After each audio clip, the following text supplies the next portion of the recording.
Next हम इसका graph देख लेते हैं। ग्राफ से पहले हमें देखना चाहिए एवरेज प्रोपेंसिटी टू कंज्यूम। और मैंने लास्ट वीडियो में ये भी बताया है कि अगर आपको एवरेज निकालना है तो आपने क्या करना है, डिपेंडेंट वेरिएबल को इंडिपेंडेंट वेरिएबल पे डिवाइड करना है। तो ये फंक्शन जो है इसको जब आप y पे डिवाइड कर देंगे C0 प्लस C1y, तो वो क्या बन जाएगा, एवरेज। तो इसको आप क्या कहते हो, एवरेज प्रोपेंसिटी टू कंज्यूम किसके इक्वल हुई, C0 plus C0 plus y plus C1, y के साथ कैंसिल। तो ये जो चीज़ है ये आपके पास क्या है, APC। क्या है, APC। C1 फॉर एग्जांपल हमने निकाला था 0.5 है। C0 हमने कहा था कोई भी नंबर है जो आप मतलब कि इनकम ज़ीरो भी हो जाए तो आपने खर्च करना है, फॉर एग्जांपल 50। और इनकम फॉर एग्जांपल आपकी कितनी थी, स्टार्ट में 100। ठीक है, तो APC किसके इक्वल हुई, 1 के। ये हाइपोथेटिकल वैल्यूज़ हैं, मैंने अपनी मर्ज़ी से ली हैं। ठीक है, ये C0 जो है ये इतना वैसे होता नहीं है, कम ही होता है नॉर्मली इक्वेशन में 10, 5, 15। ठीक है, तो इसको APC कहते हैं। अब अगर आपको APS निकालना हो तो इस इक्वेशन में देखें इंडिपेंडेंट वेरिएबल y है, तो इसको भी आप क्या कर दें, y पे डिवाइड कर दें। -S0 divided by y plus 1 minus C1 y divided by y। तो APS किसके इक्वल हुआ, इसको हम APS कहते हैं, average propensity to save, -S0 divided by y plus 1 minus C1। ठीक है, तो इसको हम क्या कहेंगे, APS। और ये भी याद रखें कि APC प्लस APS ये भी क्या होते हैं, हमेशा इक्वल टू 1 ही होते हैं। ठीक है, अगर आपको APC की वैल्यू गिवन हो तो आप दूसरे APS की वैल्यू निकाल सकते हैं। कैसे, APS है तो 1 में से आप APS को माइनस कर दो APC को, तो आपके पास APS आ जाएगा। इसी तरह आप APC भी निकाल सकते हो, अगर एक की वैल्यू गिवन हो दूसरे की निकाल सकते हैं। इसी तरह MPC प्लस MPS हमने कहा इक्वल टू 1 है, अगर एक की गिवन हो दूसरे की निकाल सकते हैं। अब नेक्स्ट हमने क्या करना है, हमने देखना है कि इनके ग्राफ्स जो हैं, ग्राफ्स में क्योंकि इनकी स्लोप्स काफ़ी इम्पोर्टेंट हैं मैक्रो इकोनॉमिक मॉडल जो हैं उनको समझने के लिए, तो फर्स्ट मैथमेटिकली कुछ देख लेते हैं। देखें y किसके इक्वल है, c का फंक्शन क्या था हमारे पास, c is equal to C0 plus C1y। और s का फंक्शन क्या था, S0 minus S0 plus 1 minus C1y। ठीक है, तो इसमें वैल्यूज़ पुट करें c प्लस s में, C0 प्लस C1y। ठीक है, और सेविंग का क्या था, plus into minus S0 plus 1 minus C1y, y is equal to C0 plus C1y minus S0 plus y minus C1y। ये हो चुका है। देखें y इज इक्वल टू, ये याद रखें कि ऑटोनोमस कंजप्शन और ऑटोनोमस सेविंग ये हमेशा एक दूसरे के इक्वल होते हैं एब्सोल्यूट वैल्यूज़ में। मीन क्या, C0 हमेशा S0 के इक्वल ही होगा, ये प्लस में होगा ये माइनस में। जैसे हमने कहा था कि जब इनकम ज़ीरो भी होगी तो फिर भी वो कुछ ना कुछ बारो करके कंज्यूम करेगा, 10-20 कंजम्पशन करेगा। दूसरी साइड पे वो जो बारो कर रहा है उसके लिए उसी टाइम पे साइमल्टेनियसली वो डिस सेविंग भी है। तो इनके जो न्यूमेरिकल नंबर होंगे वो कुछ इस तरह होंगे, अगर ये +10 है तो ये लाजमी तौर पर -10 होगा। ठीक है, अगर ये जो है +15 है तो ये लाजमी तौर पर -15 होगा। तो इन दोनों को हम कैंसिल आउट कर सकते हैं कि इनके साइन अपोजिट हैं लेकिन इनकी वैल्यूज़ हमेशा एक दूसरे के इक्वल ही होती हैं। और ये दोनों इक्वल हो सकते हैं, तो y is equal to Y, hence proved कि y इक्वल टू वाई हो चुका है। अब देखें कि हमने क्या करना है, इसको ग्राफ में शो करना है। इसी तरह हम प्रूव कर सकते हैं कि सेविंग किसके इक्वल है, y माइनस सी। तो इसमें क्या करें, c का फंक्शन पुट करें C0 माइनस C1y। ठीक है, अब क्या करें, y आपने कॉमन लिया तो y into 1 minus C one minus C naught, तो s किसके इक्वल आएगा, minus C naught plus 1 minus C one Y.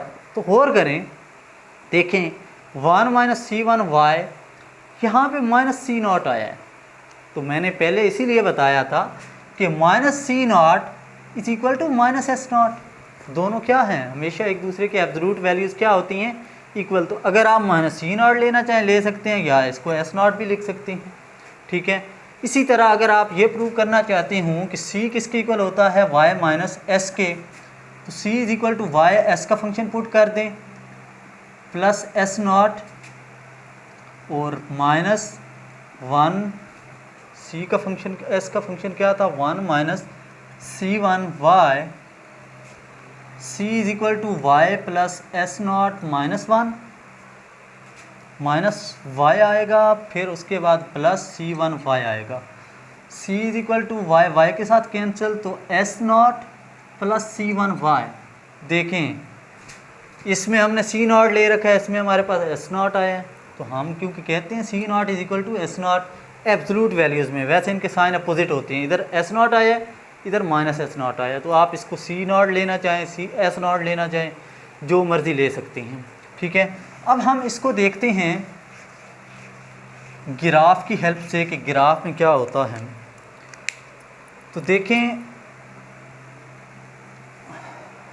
यहाँ पे हम इनकम लेते हैं और यहाँ पे हम सी और एस लेते हैं, ठीक है। सी का इंटरसेप्ट क्या है, जब इनकम ज़ीरो तो सी नॉट की वैल्यू मैं कोई भी लेने लगा हूँ, कोई न्यूमेरिकल एग्जाम्पल, फॉर एग्जांपल जब इनकम ज़ीरो तो प्लस सी नॉट है ना, तो कंजप्शन नीचे की तरफ नेगेटिव ऊपर की तरफ पॉजिटिव, तो प्लस सी नॉट का मतलब कोई पॉजिटिव नंबर, वो फॉर एग्जांपल मैं ये सी नॉट लेने लगा हूँ, ये अगर चाहें तो आप 10 की इक्वल बेशक ले लें, ठीक है।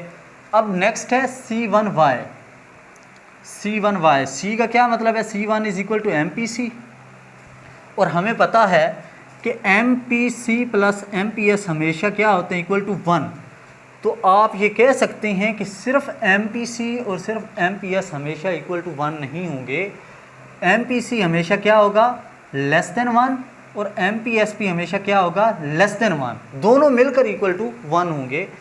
तो 1 का क्या मतलब है, अगर एम पी सी 1 हो तो इसका मतलब है कि एम पी सी का क्या फार्मूला था, delta C over delta Y, ठीक है, कि जितनी इनकम में चेंज इतना ही कंजप्शन में चेंज, फिर ये इक्वल टू 1, ये नॉमिनेटर डिनोमिनेटर इक्वल होंगे, फिर M P C equal to 1 आ सकता है।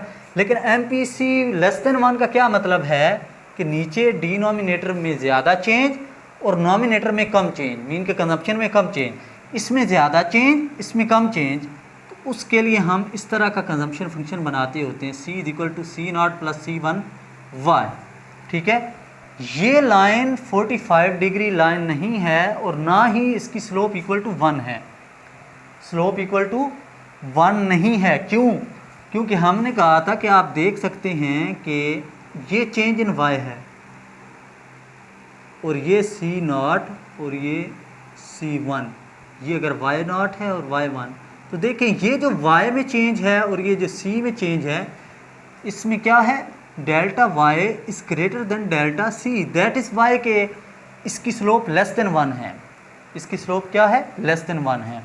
अब आ जाएं सेविंग फंक्शन की तरफ, तो सेविंग फंक्शन में माइनस एस नॉट है, मीन कि जब इनकम आपकी ज़ीरो हो जाएगी तो आपकी सेविंग माइनस में होगी, और सेविंग भी हमने इसी एक्सिस पे ले रखा है, तो माइनस में जाने के लिए हमें नीचे जाना पड़ेगा, ये तो ज़ीरो है, तो माइनस में मैं कोई भी नंबर लेने लगा हूँ, फॉर एग्जांपल इसका भी मैं क्या लेने लगा हूँ, क्योंकि ये 10 है तो इसका हमें -10 लाजमी लेना पड़ेगा, ऐसे नहीं कर सकते कि इधर 10 है इधर -20 ले ले। मैं पहले प्रूव कर चुका हूँ कि ये और ये दोनों आपस में वैल्यूज़ में बराबर हैं, लेकिन इनका साइन क्या होता है, अपोजिट, तो ये -10। इसमें भी हमने ये कहा कि 1 माइनस सी वन, ये क्या था, एम पी एस, सी वन तो एम पी सी था ना, 1 माइनस एम पी सी, तो ये हमेशा क्या होता है, less than, M P S is less than हमेशा 1 होता है। 1 के इक्वल होने का क्या मतलब है, delta S over delta Y, कि जो डिनोमिनेटर में चेंज है उतना ही वाई में चेंज, जब ये दोनों बराबर चेंज होंगे तो एमपीएस क्या होगा 1, जो कि नहीं हो सकता। लेस देन 1 का क्या मतलब है? लेस देन 1 का मतलब है कि डिनोमिनेटर में ज़्यादा चेंज और इसमें कम चेंज। तो इसके लिए भी क्या होगा, ये देखिए minus S naught plus 1 minus C one Y, ये एस का फंक्शन है। दोनों एक दूसरे क्या हैं? पैरेलल हैं। लेकिन स्टार्टिंग पॉइंट जो हमने ऑटोनमस का कहा उसका पॉजिटिव स्टार्टिंग पॉइंट था, इसका नेगेटिव स्टार्टिंग पॉइंट है। दोनों एक दूसरे के हमेशा क्या रहते हैं? पैरेलल रहते हैं। क्यों रहते हैं? क्योंकि ये भी 10 है, ये भी 10 है। अब क्या है कि जब C1 को आप बढ़ाओगे, C1 को बढ़ाओगे, हम लास्ट लेक्चर में ये भी डिस्कस कर चुके हैं, C1 को बढ़ाओगे C नॉट फिक्स रहेगा, तो स्टार्टिंग पॉइंट तो फिक्स रहा ना, C नॉट, क्योंकि ऑटोनमस कंपोनेंट फिक्स है। जब C1 को बढ़ाओगे तो आप देखोगे कि ये लाइन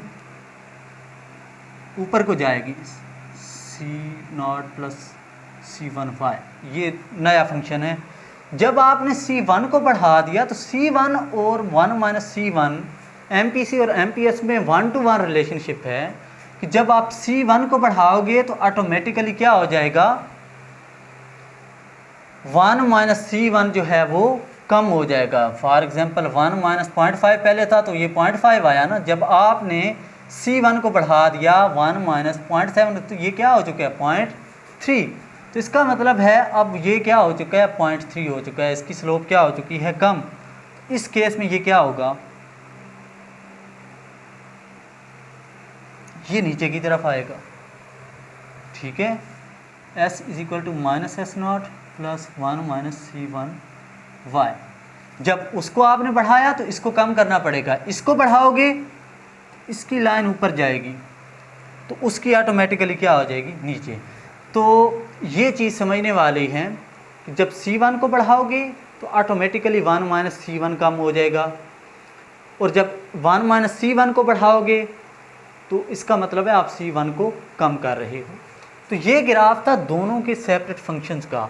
अब ये भी याद रख लें क्योंकि starting point C not fix था, इनकम में चेंज नहीं आता, किसी और वजह से कंजम्पशन बढ़ गई, स्ट्राइक होगी, कोई फ्लड आ गया, डिज़ास्टर आ गया जिसकी वजह से कंजम्पशन आपकी कम या ज़्यादा होगी, तो उसकी वजह से ये कर्व स्टार्टिंग पॉइंट चेंज होगा, मीन के पैरेलल शिफ्ट होगा। उस केस में इसकी स्लोप ऊपर नीचे स्टार्टिंग पॉइंट फिक्स नहीं रहेगा बल्कि चेंज हो जाएगा और पहले कर्व की निस्बत पैरेलल शिफ्ट होगा। इसी तरह सेविंग है, सेविंग भी अगर इनकम में चेंज आएगा तो स्टार्टिंग पॉइंट हो ही रहेगा। ठीक है, अगर इनकम के अलावा किसी फैक्टर में चेंज आएगा या ऑटोनमस लाइक सेविंग बढ़ जाती है जी इंटरेस्ट रेट की वजह से, किसी और वजह से, तो उस केस में क्या होगा, सेविंग का स्टार्टिंग पॉइंट ये ऑटोनमस पार्ट जो है ये चेंज हो जाएगा, ये ऊपर नीचे शिफ्ट मीन के पैरेलल शिफ्ट हो जाएगा पहले सेविंग कर्व की निस्बत।